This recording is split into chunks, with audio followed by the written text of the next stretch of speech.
Hi guys, Melissa Steele here, and today on this episode of Get Real with Real Estate, I'm going to be talking about fixer properties and why the market's so flooded with these flippers. We often have clients or people who give us phone calls who see a fixer property online and they've been dreaming about that fixer forever, and they're like, this is it, I'm going to make an offer.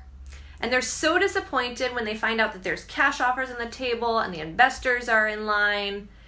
Have you been in that position? If you've wanted a fixer, you maybe have found yourself in that position. And what's interesting is flippers and rehabbers and people who redevelop homes often get a bad rep because some buyers have the impression like, oh, they're snatching up all those good fixers, right? Maybe you've seen yourself frustrated with the same thing.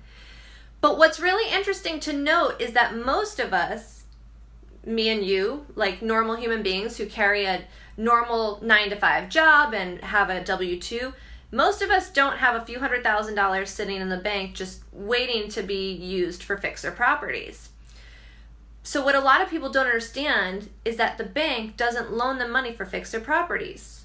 What? Why doesn't a bank loan money for fixer properties, right? You might be thinking like, oh, I'm pre-approved with Wells Fargo for $500K. I want to make an offer on this fixer property. Why can't I do that? It's priced, well, and I want to take on a fixer. Well, a bank isn't going to lend money on a heavy fixer. They will lend on something that maybe needs some cosmetic remodeling or that you could move right into, but anything that proves to be a safety issue or something that has the bank concerned with reselling that property should you not make your payments, it's going to be a no-no in terms of them lending to you on that property. So, from a bank's perspective, let's put ourselves in the bank's shoes. Let's pretend like me and you are Bank of America. When they loan you money, let's say $500,000 to purchase a fixer property, let's say you get into the project, you've demoed everything, the property is in a state of disarray and you run out of money. What is that bank going to sell to recoup the money that they lent you? There's going to be nothing left, right? So a bank is never going to lend on a property that is missing flooring, has safety issues, proves that there's major foundation issues. Now, if you're getting a construction loan, that's a totally different story. But if you have an FHA or a VA loan, especially because those are government-backed loans and they have special requirements, those are going to be really hard to qualify for if you're looking for a heavy fixer. And even conventional sometimes are difficult to qualify for heavy fixers.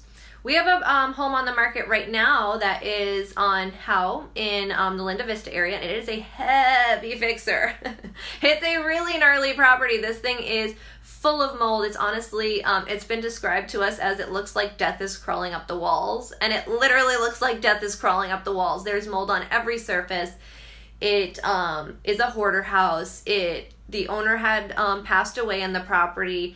It is gnarly. It's quite literally probably one of the worst properties I've ever seen, and I've seen dozens, if not hundreds, of fixer properties at this point.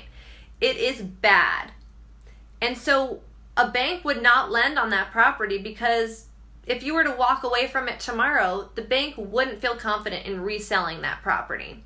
So ultimately, the people who are able to buy these really heavy fixers, distressed properties, and what does it mean to be a distressed property? It's somebody who's maybe died in the home. It's hoarder houses. It's homes that have experienced fire, mold, foundation issues, things that are really big ticket items that normal people like me and you have difficulty paying for. Those are really the ones that flippers and redevelopers look for. And the reason that they are the ones who typically dominate this market is because they are the ones who either have the available cash because they're a developer or a contractor, or they're working with hard money lenders who are very familiar with their practices, the way they fix and flip, and the way that they do their business. So for those of you who maybe have a bit of a thorn in your side for the fact that all these flippers are out there snatching up your properties right and left with cash, maybe don't be so hard on yourself because you may unknowingly not even have the opportunity to make a move on those homes. It is very, with each level of financing and each different qualification of financing, there are different homes that you will qualify for. So if you have a pre-approval, whether it's FHA, VA, conventional, jumbo, whatever it looks like, and you're confused about what your potential will be with that loan, we would love to connect with you and see what you might be able to afford and what your home might look like here in San Diego. or elsewhere too. Countrywide, we really love to educate and help people have a fantastic real estate experience regardless of your location. So if you are thinking of making a move this year or considering potentially a cash property or getting pre-approved, no matter where your location, San Diego or nationwide, we would love to help you figure out what's possible this year. So I'll talk to you guys soon. Hope that was helpful. Have a great weekend.